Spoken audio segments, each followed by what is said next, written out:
The rain hammered against the wooden platform of the Golden Depot, with such violence that Elena Dalton wondered if the planks beneath her feet might simply give way and wash her into the flooded streets below. It was June of 1873, and the storm that had rolled down from the Rocky Mountains 3 hours ago showed no sign of mercy. Elena clutched her carpetbag tighter, her knuckles white beneath her damp gloves. The telegram in her reticule had been specific. Her intended, Thomas Wickham, would meet her at the depot at 4 o'clock. She had traveled all the way from Philadelphia, crossing the vast country by rail, leaving behind everything she had known for a future as the wife of a man she had corresponded with but never met. Now it was past 7, the sky was black as coal, and the platform was empty save for herself, and the station master who kept giving her pitying looks from behind his window. The wind howled through the covered platform, and Elena shivered despite her wool traveling dress.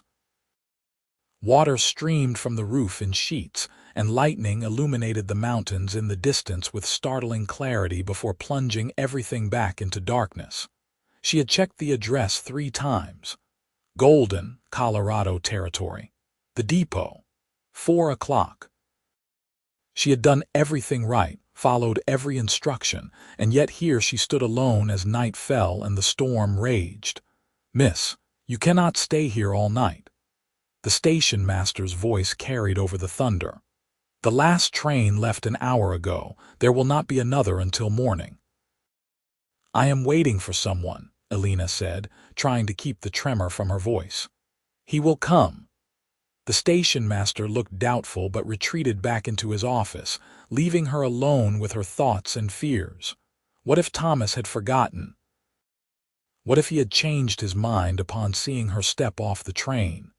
She had waited on the platform as the other passengers dispersed, her eyes scanning every face, her heart leaping at every tall figure approaching. But none had been Thomas. None had even looked her way. The cold seeped through her clothes now, and her teeth began to chatter. She moved closer to the wall, seeking any shelter from the driving rain, when she heard the sound of boots on wood. Through the curtain of water, a figure emerged, leading a horse. The man was tall and broad-shouldered, wearing a wide-brimmed hat that channeled water off its edges like a fountain. His duster coat was soaked through, and his boots splashed in the puddles that had formed on the platform. He tied his horse to a post and turned toward her, and Elena saw his face in the lamplight from the station office.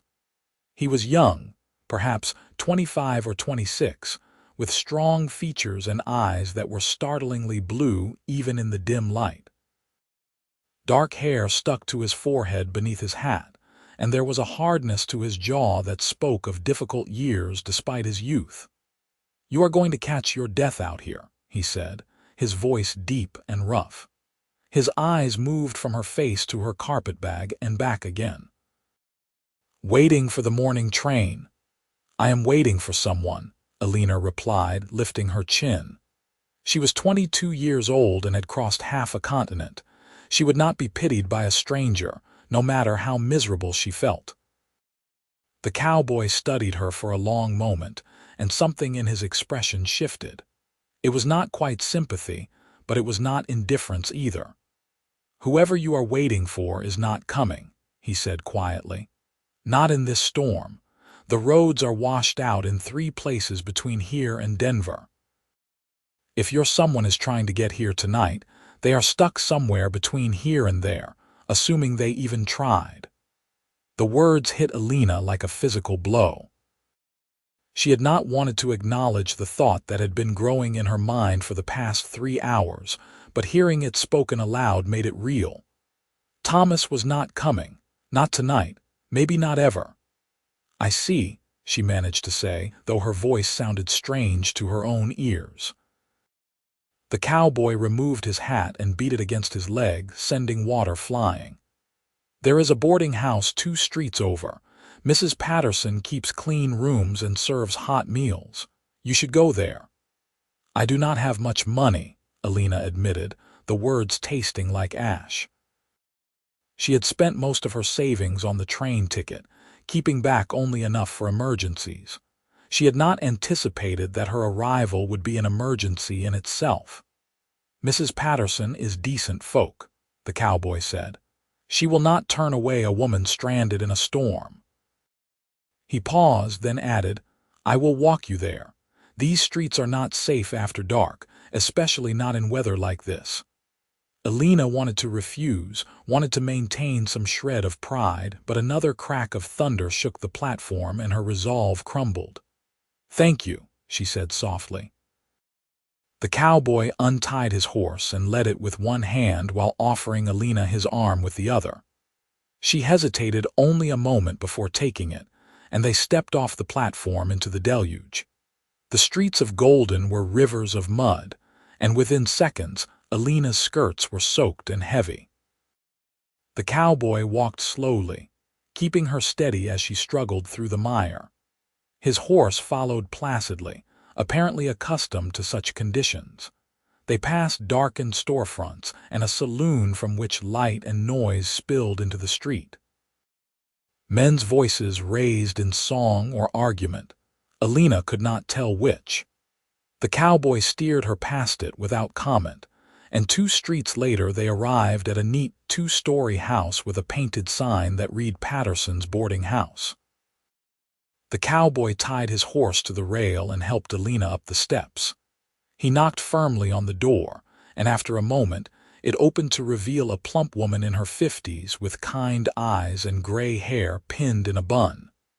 "Ethan Vance, what are you doing bringing someone out in this weather?"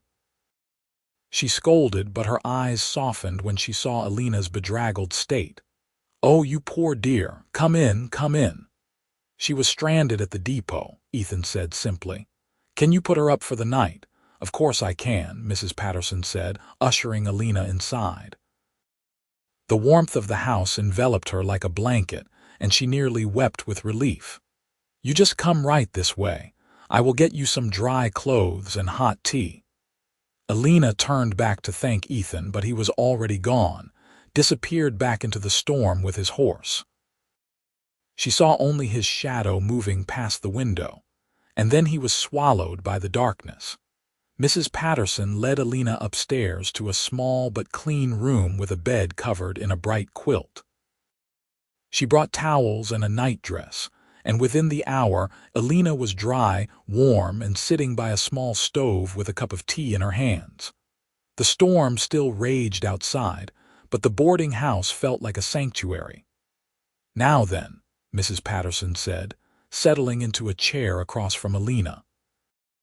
"Tell me what brings a refined young lady like yourself to Golden in the middle of a storm." Elena told her everything. About the letters from Thomas Wickham, about his promise of marriage and a new life in Colorado, about the long journey west and the empty platform. Mrs. Patterson listened with a sympathetic ear, making soft noises of understanding at appropriate moments. "Thomas Wickham," Mrs. Patterson said when Elena finished. "I know that name. He has a claim up in the mountains, does he not? Silver mining." "Yes," Elena said, her heart leaping. "Do you know him? Have you seen him?" Mrs. Patterson's expression grew troubled. "I have seen him, dear. He comes into town once a month or so for supplies. But I have to tell you, I saw him just 3 days ago, and he said nothing about expecting a bride." The tea turned bitter in Elena's mouth. "Perhaps he wanted to keep it private." "Perhaps," Mrs. Patterson said, but her tone suggested she did not believe it.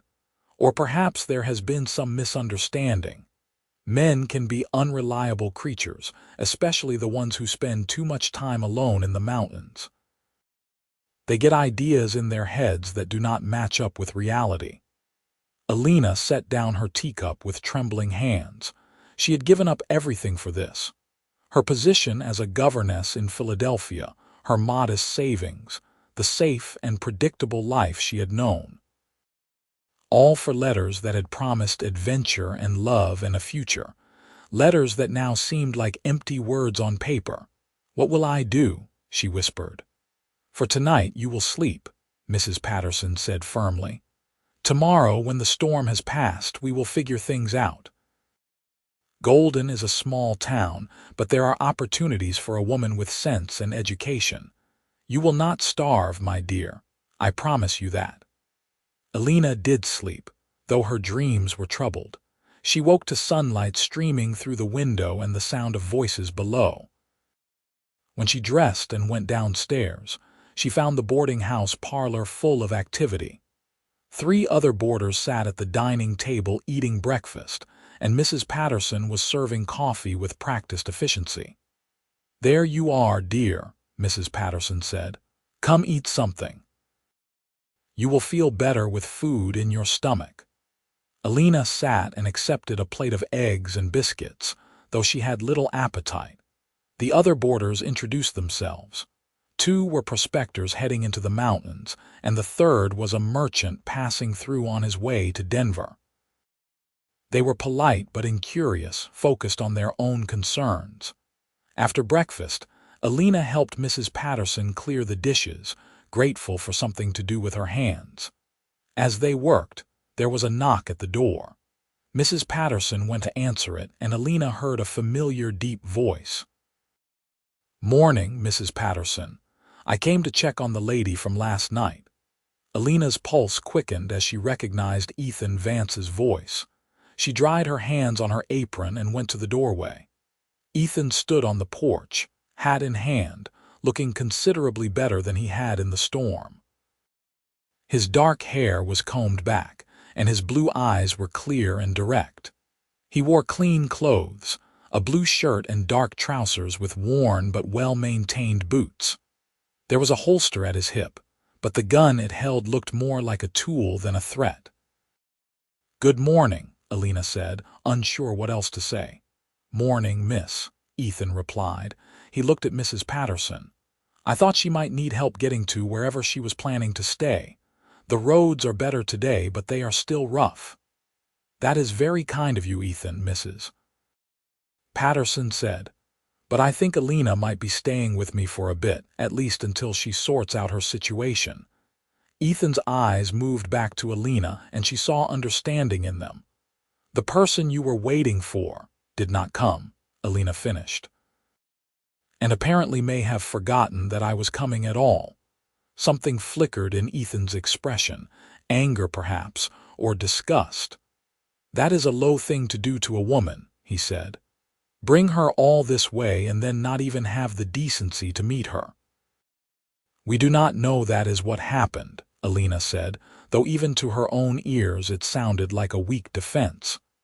"Perhaps there was an emergency. Perhaps he sent a message that I did not receive." "Perhaps," Ethan said, but his tone made it clear he thought otherwise. He turned his hat in his hands, and Elena noticed his fingers were calloused and strong. Working hands.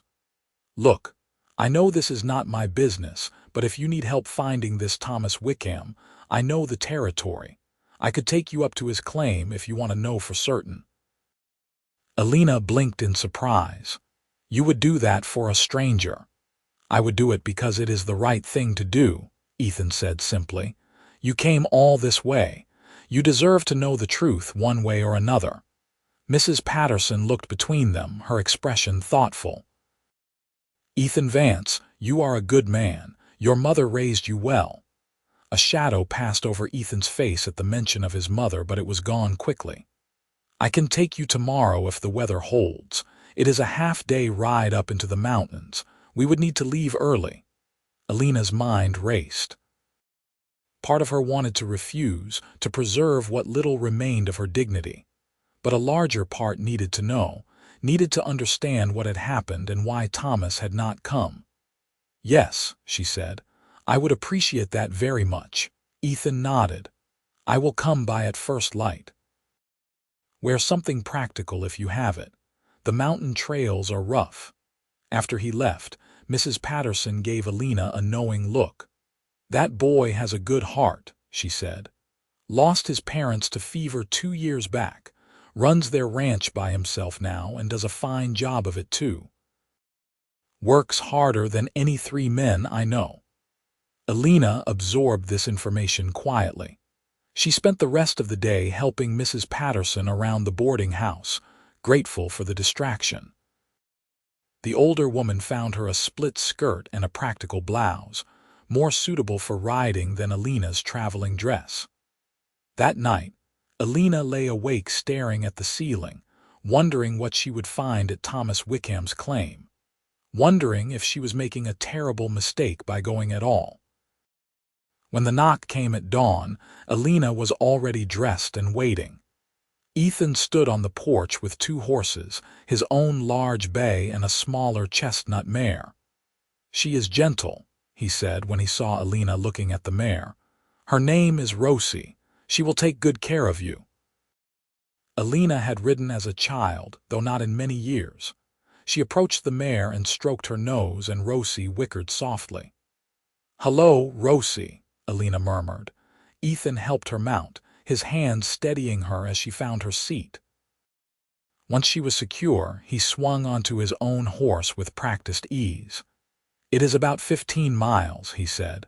"We will take it slow. Let me know if you need to rest." They rode through Golden as the town was waking up. Shopkeepers swept their storefronts, and a freight wagon rumbled past loaded with supplies.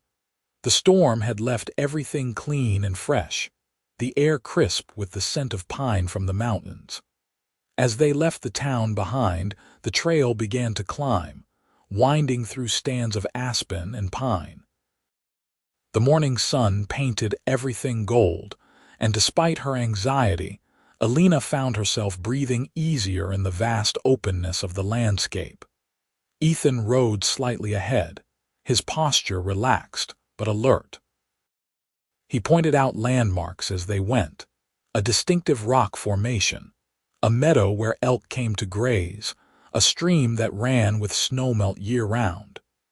He spoke easily, without the awkwardness that often marked conversations between strangers, and Elena found herself responding in kind. She told him about Philadelphia, about the narrow streets and crowded buildings, about teaching children who cared more for their social standing than their studies. "Why did you want to leave?" Ethan asked as they paused to water the horses at a stream. Elena considered the question. "I wanted something more," she said finally. "Something bigger than a small room in someone else's house and a predictable future teaching someone else's children." Thomas's letters made the West sound like a place where anything was possible. "It is," Ethan said, "but it is also a hard place. The possibilities come with a price." He looked at her seriously. "You should know that before you decide anything." They remounted and continued climbing. The trail grew steeper, and Rosie picked her way carefully over loose rocks. Elena gripped the saddle horn, trusting the mare's instincts. After another hour, they crested a ridge, and Ethan pointed to a small cabin in a clearing below. "That is Wickham's claim," he said. Elena's heart pounded as they descended toward the cabin. Smoke rose from the chimney, which meant someone was home. As they drew closer, the door opened and a man stepped out. He was tall and thin, with sandy hair and a weathered face. He looked to be in his 40s, considerably older than Elena had imagined from his letters. "Help you folks," he called out. Ethan dismounted and Elena followed suit, her legs shaky after the long ride. "Are you Thomas Wickham?" she asked, her voice stronger than she felt. The man frowned. "I am. Who is asking?" "I am Elena Dalton, from Philadelphia. I received your letters, and you asked me to come to Golden to marry you." Thomas Wickham's face went through a series of expressions: confusion, recognition, and then something that looked like embarrassment mixed with irritation. "Letters? I never wrote any letters to Philadelphia." Elena felt the ground tilt beneath her. "But I have them. Your name is signed on every one." "May I see them?" Thomas asked, and his tone was not unkind, merely puzzled. Elena retrieved the letters from her bag with trembling fingers and handed them over. Thomas read through them quickly, his frown deepening. "This is my name," he said slowly, But this is not my handwriting, and I certainly never sent these." "Then who did?" Elena whispered. Thomas shook his head. "I do not know, but I can tell you this: I am married, have been for 12 years.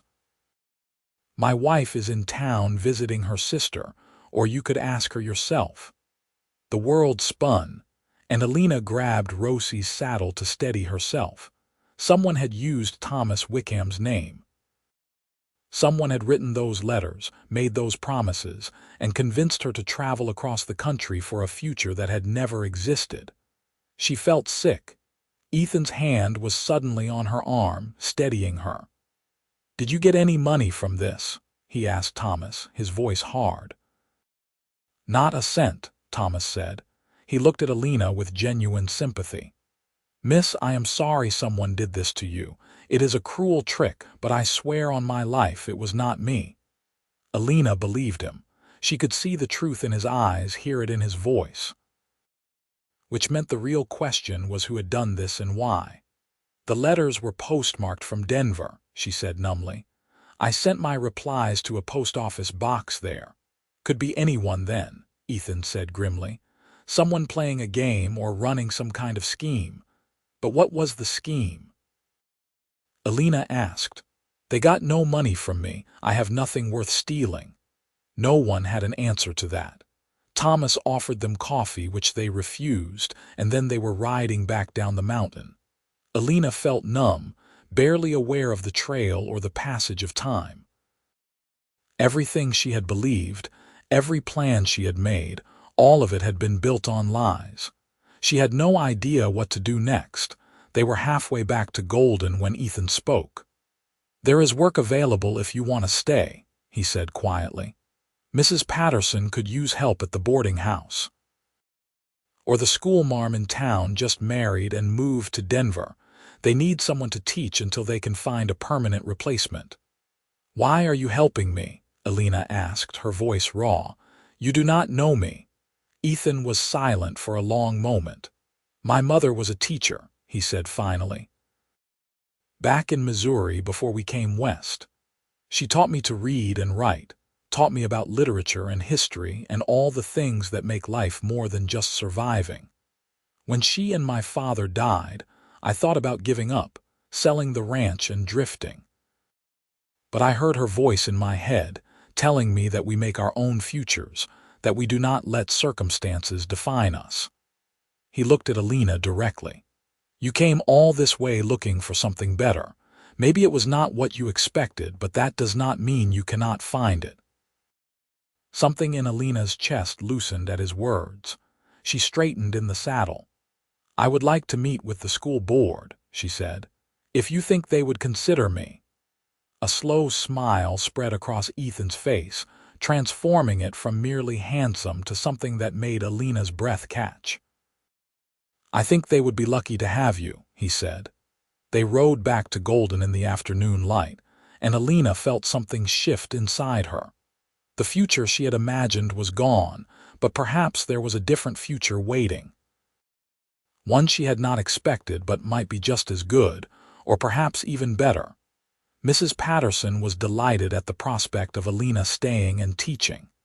She introduced her to the mayor, a jovial man named Harrison who also headed the school board. They met in his office above the general store, and Elena presented her credentials.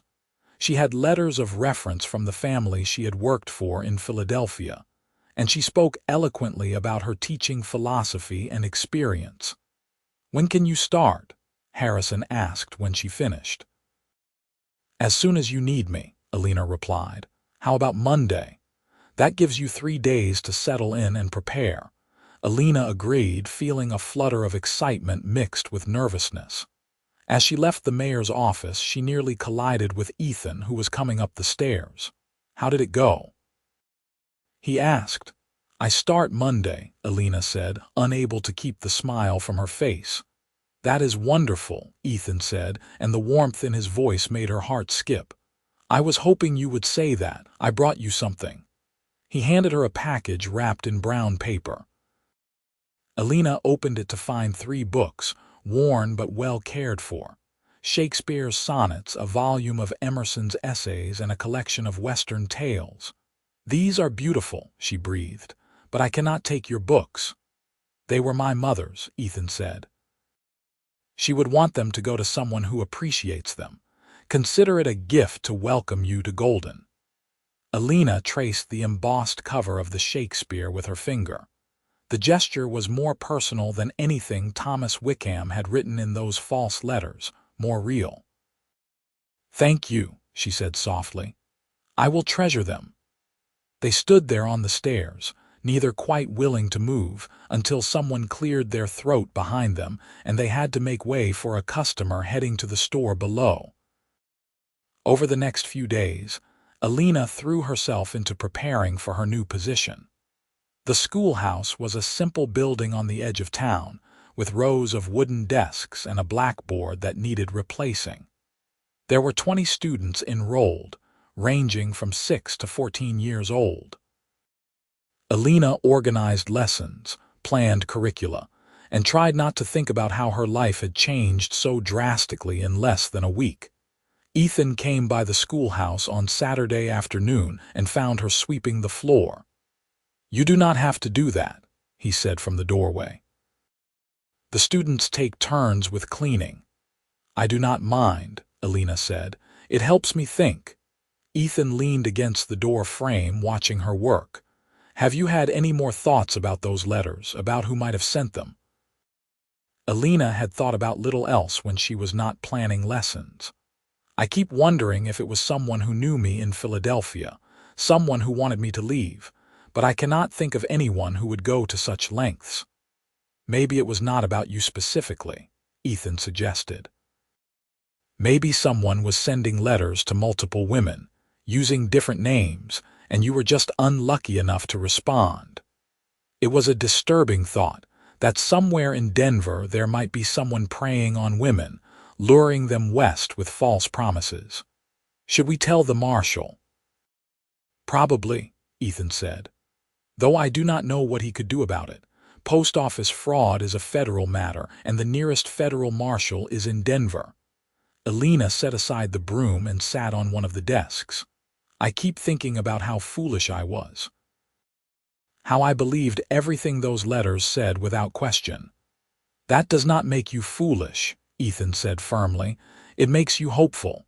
There is a difference." He pushed off from the door frame and walked into the room. "My father used to say that hope was the most valuable thing a person could have, worth more than gold or land or anything else. Because hope is what keeps you going when everything else fails." "Your parents sound like they were wonderful people," Elena said. "They were," Ethan agreed. His expression grew distant. "My mother loved books like you do. She used to read to me and my sisters every night. Shakespeare, Dickens, Byron. She said that stories taught us how to be human, how to understand each other." He paused. "My sisters are back in Missouri with our aunt now. I send them money when I can." "You must miss them," Elena said softly. "Every day," Ethan admitted. "But they are safer there, getting educated. When they are grown, they can decide if they want to come back west or stay in Missouri. I want them to have that choice." Elena saw Ethan Vance clearly then, not just as the cowboy who had helped her in the storm, but as a man shaped by loss and responsibility, someone who put others before himself, and yet had not let hardship make him bitter. She felt something warm unfurl in her chest, something that made her want to know everything about him. "Would you like to stay for dinner?" she asked impulsively. "Mrs. Patterson is making pot roast, and she always makes too much." Ethan smiled, that transformative smile that lit up his whole face. "I would like that very much." They walked back to the boarding house together in the golden evening light. Mrs. Patterson was delighted to set an extra place, and dinner was a lively affair with the other boarders sharing stories of their week. Ethan fit in easily, contributing to conversations without dominating them, laughing at jokes and telling a few of his own. After dinner, Elena and Ethan sat on the porch while the evening cooled around them. Somewhere in the distance, a dog barked, and music drifted from the saloon down the street. The mountains were dark shapes against the twilight sky, and stars were beginning to appear. "Tell me about your ranch," Elena said. "What is it like?" "Small," Ethan said. "About 200 acres with good grazing land and a creek that runs year-round. I have maybe 50 head of cattle right now, which is not much, but I am building the herd slowly. There is a house that needs work and a barn that is holding together through sheer stubbornness." He smiled. "It is not fancy, but it is mine." "It sounds wonderful," Elena said honestly. "I would like to see it sometime." "Come by tomorrow," Ethan said. "I will give you the tour." Elena agreed, and when Ethan finally left, riding off into the darkness on his bay horse, she stood on the porch long after he disappeared, feeling more content than she had in years. Sunday morning dawned clear and bright. Elena borrowed a horse from the livery stable, a gentle mare named Buttercup, and rode out to Ethan's ranch following his directions. The ride took about 40 minutes, following the creek that ran west of town. When she crested a small hill, she saw the ranch spread out below. Ethan had been modest in his description. The house was small but well built, with a covered porch and windows that caught the morning sun. The barn was sturdy despite his claims, and the pastures were green with new grass. Cattle grazed peacefully, and she could see why Ethan had chosen this place. It was beautiful in a simple, honest way. Ethan emerged from the barn as she rode up, wiping his hands on a rag. "You found it," he said, grinning. "Your directions were excellent," Elena replied, dismounting. Buttercup immediately lowered her head to graze, and Ethan laughed. "Come on, I will show you around." He took her through the barn first, showing her the 3 horses he owned and explaining his plans for expanding the operation. Then they walked the property, and Elena marveled at how much work Ethan had done alone. He pointed out where he planned to build a better fence line, where he wanted to plant an orchard, all the dreams he had for the future. "It will take years," he admitted as they sat on the porch steps sharing water from a canteen. "But I have time, and I am patient." "It is remarkable," Elena said. "You have built all of this yourself." "With help," Ethan corrected. "Neighbors pitch in during roundup and branding. That is how it works out here. You help each other because none of us can do it alone." They sat in comfortable silence for a while, and Elena found herself thinking that this was what she had been looking for when she left Philadelphia. Not romantic promises in letters, but this quiet companionship, this sense of building something real. "Elena," Ethan said, and something in his tone made her turn to look at him. "I know we have only known each other a few days, but I want to be honest with you. I like you, more than like you. I know your life just got turned upside down, and you probably are not looking for anything complicated right now, but I wanted you to know." Elena's heart raced. She looked at Ethan's earnest face, at the vulnerability in his blue eyes, and she knew her answer. "I like you too," she said. "I did not expect to. I thought I would come here, find Thomas Wickham, and start the life I had planned. But none of that was real. This is real. You are real." Ethan reached for her hand, and Elena let him take it. His palm was warm and calloused against hers, solid and reassuring. "I want to court you properly," he said. "Take you to dances and church socials. Let people see that I am serious about you." "I would like that," Elena said, squeezing his hand. They stayed on the porch until the sun was high in the sky, talking about everything and nothing, learning each other's rhythms and silences. When Elena finally rode back to town, her cheeks hurt from smiling. Monday morning, Elena began teaching. The students were curious about their new teacher, testing boundaries and asking questions. Elena was firm but fair, and by the end of the first week, She had established a routine that worked. The children were bright and eager, and teaching them filled Elena with a satisfaction she had never found in Philadelphia. Ethan came by after school most days, often with some excuse about needing supplies in town or checking on something. They would walk together, sometimes going to the general store, sometimes just wandering the streets of Golden talking.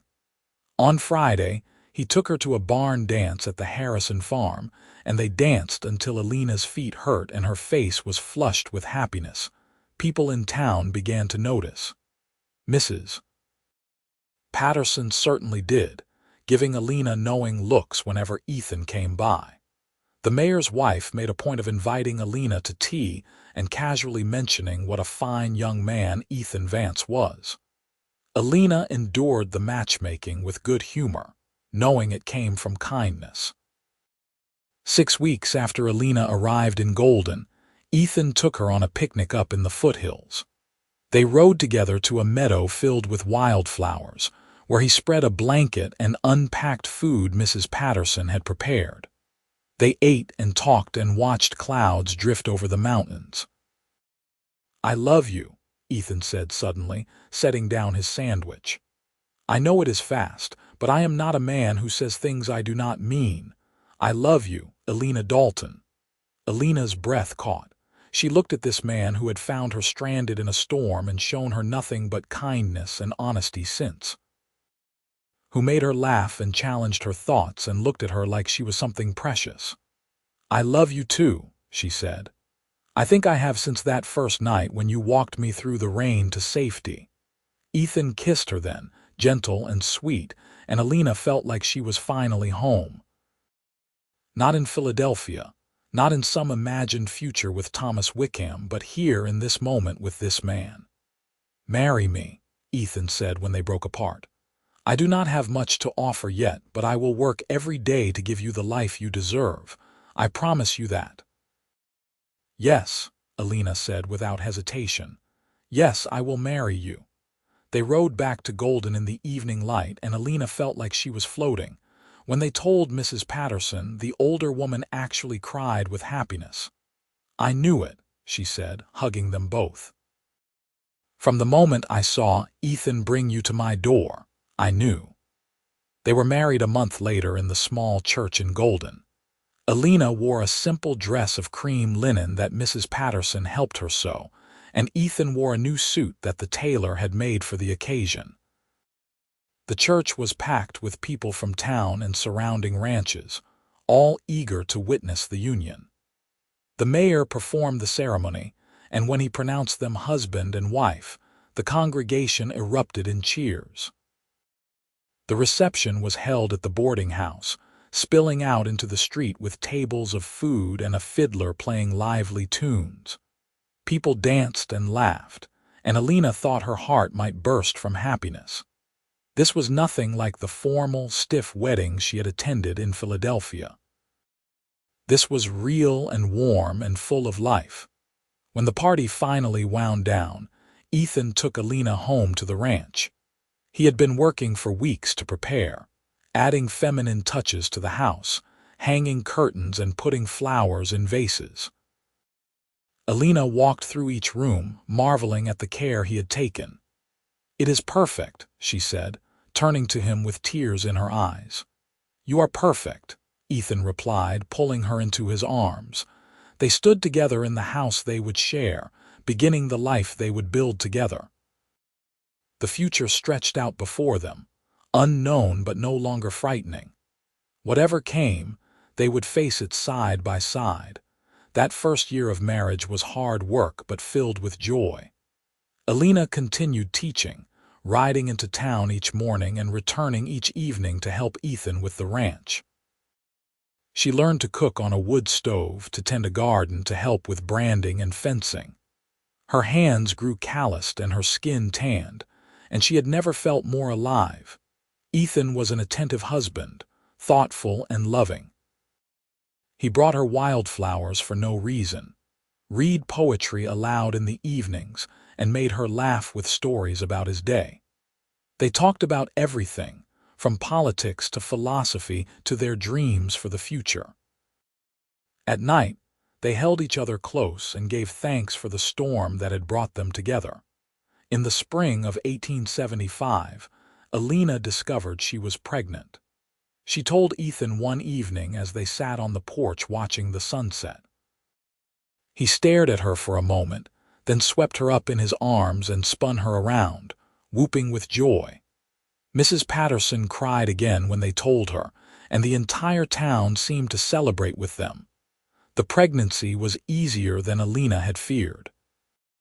She continued teaching through the summer, finally stopping in September when the weight and tiredness became too much. The school board found a temporary replacement, a young man from Denver, with the understanding that Elena would return after the baby was born if she wished. On a cold November morning, with Mrs. Patterson and the doctor in attendance, Elena gave birth to a son.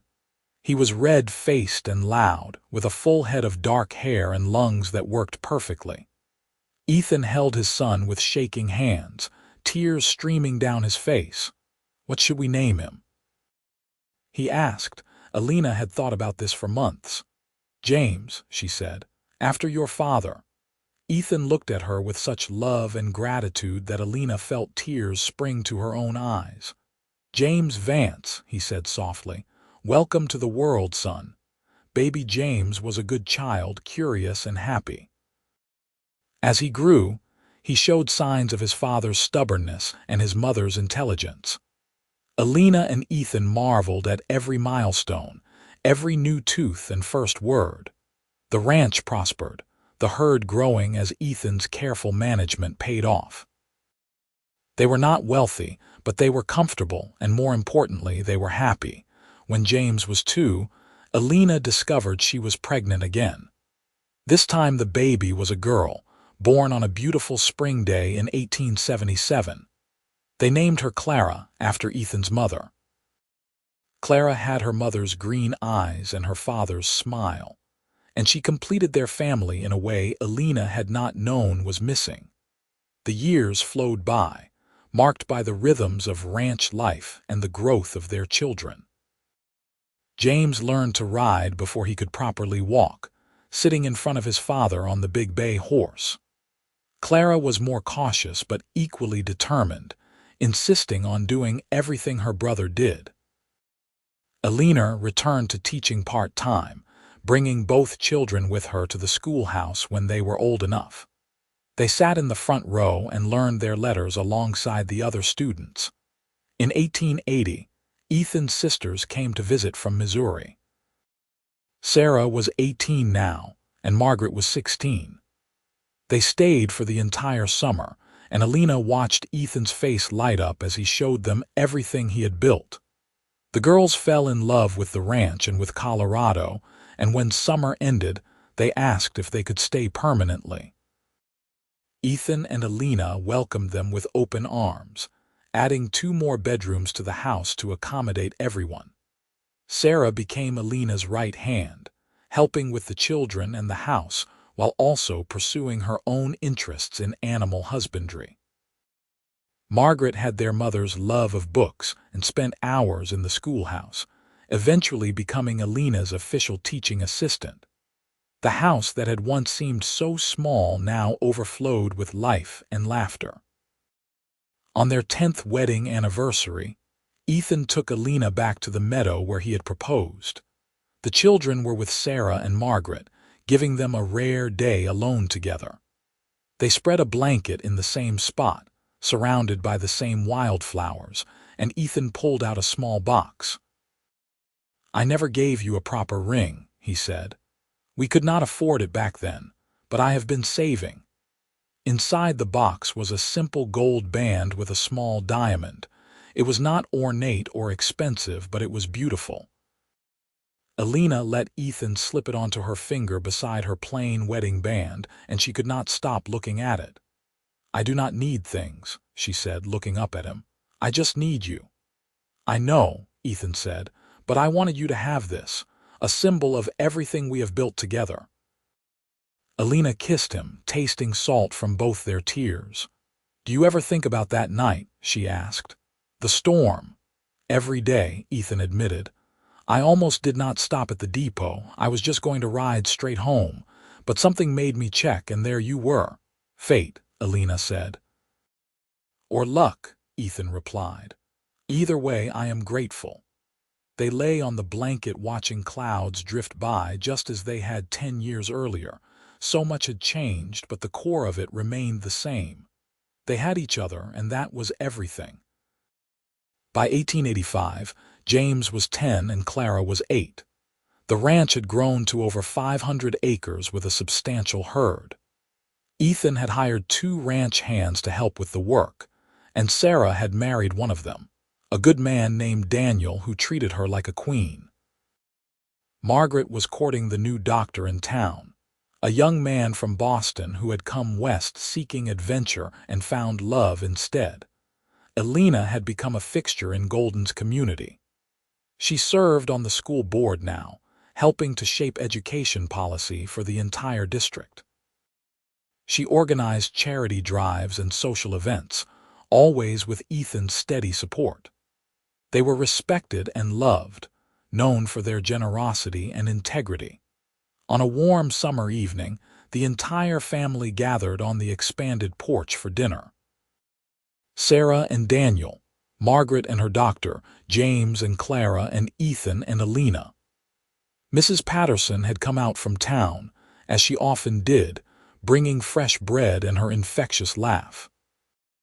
They ate and talked and watched the sun set over the mountains. And Elena thought about the girl who had stood on that depot platform 12 years ago, alone and frightened, and not knowing what the future held. That girl could never have imagined this. This life, this family, this profound sense of belonging. The letters that had brought her to Golden had been false, but they had led her to truth, to real love, real partnership, real happiness. "What are you thinking about?" Ethan asked, reaching for her hand under the table. "How lucky I am," Elena said simply. "We are both lucky," Ethan replied. "I found you in a storm and you brought sunshine into my life." Clara made a disgusted sound at the sentiment and James laughed, and the conversation moved on to other things. But Elena held tight to Ethan's hand, to this moment, to everything they had created together. Later that night, after everyone had gone home or to bed, Elena and Ethan sat on the porch in comfortable silence. The ranch was quiet except for the occasional lowing of cattle and the chirp of crickets. Stars filled the sky in a brilliant cascade, unmarred by city lights. "You ever miss Philadelphia?" Ethan asked. Elena considered the question. "Sometimes I miss the ease of it," she admitted. "The conveniences, the culture, but I do not miss the life I had there. That was not really living." "This is living. This is living," Ethan agreed. He stood and held out his hand. "Dance with me." "There is no music," Elena laughed, "so we do not need music." Elena let him pull her to her feet and they swayed together on the porch, moving to a rhythm only they could hear. This was what those false letters had promised, Elena realized. Connection, romance, adventure. But the reality was so much better than any promise could be, because it was real and earned and built on genuine love. Years continued to pass, each one adding new layers to their story. James grew into a fine young man, passionate about ranching and eager to expand the operation. Clara discovered a love of medicine and began studying with Margaret's husband, determined to become a nurse. Sarah and Daniel had 3 children in quick succession, filling the ranch with even more noise and joy. Margaret married her doctor and they opened a practice in Golden, serving the growing community. By 1890, Ethan and Elena had been married for 15 years. Their hair was beginning to show gray, and lines had formed around their eyes from years of squinting into the sun and smiling. But they were healthy and strong, still deeply in love, still partners in every sense of the word. One evening, as they prepared for bed, Elena stood at the window looking out at the ranch. Ethan came up behind her, wrapping his arms around her waist. "What are you thinking about?" he asked, his breath warm on her neck. "That night at the depot," Elena said. "When you said whoever I was waiting for was not coming. You were right, but not in the way either of us thought. Thomas Wickham was never going to come because he never existed, not really. But someone was coming. You were coming. My real future was coming." Ethan turned her around to face him. "I was not supposed to be at the depot that night," he said. "I had finished my business in town and should have headed home hours earlier, but something made me wait out the storm. And when I saw you standing there, so determined and stubborn and refusing to give up, I knew." "Knew what?" Elena asked. "That you were going to change my life," Ethan said simply. "I did not know how, but I knew." They climbed into bed and held each other close, two people who had found each other against all odds and built a life together. Outside, the Colorado wind whispered through the pines, and the creek babbled its endless song, and the ranch slept peacefully under the stars. Their story was not dramatic or earth-shattering. It was simply the story of two people who had been lost and found each other, who had built something beautiful from nothing, who had loved each other through hard times and good. It was a story of partnership and perseverance, of choosing each other every day and never regretting that choice. As Elena drifted off to sleep in her husband's arms, she thought about the girl she had been, arriving in Golden with nothing but a carpet bag and broken dreams. That girl had been brave enough to start over, to accept help, to open her heart to unexpected possibilities. And because of that bravery, she had found everything she had been searching for and more. The storm had brought her to the depot, but Ethan had brought her home. And she had been home ever since, would be home for the rest of her days in the arms of the cowboy who had saved her in more ways than one. Their children grew and had children of their own. The ranch prospered and grew. Golden evolved from a rough mining town into a thriving community. Through it all, Ethan and Elena remained the foundation, the steady constants who had built not just a ranch but a legacy. On their 25th wedding anniversary in 1900, their children and grandchildren gathered to celebrate. The original ranch house had been expanded so many times it barely resembled the simple structure Ethan had brought Elena to on their wedding night. Tables were set up in the yard, groaning with food. Music played, and people danced. Ethan and Elena stood together watching it all, their hands clasped, their hearts full. This was what that storm had brought them. Not just love, but family, community, purpose, and joy. It had all started with a chance encounter on a rain-soaked depot platform, with a cowboy telling a stranded woman the truth she needed to hear. Whoever she had been waiting for had not been coming, but someone better had already arrived. Someone real, someone true, someone who would love her for the rest of their days. And that, Elena thought as Ethan pulled her into a dance, was the greatest gift of all. The music played on, and they danced beneath the Colorado sky, surrounded by the family they had created and the life they had built. Two souls who had found each other in a storm and never let go.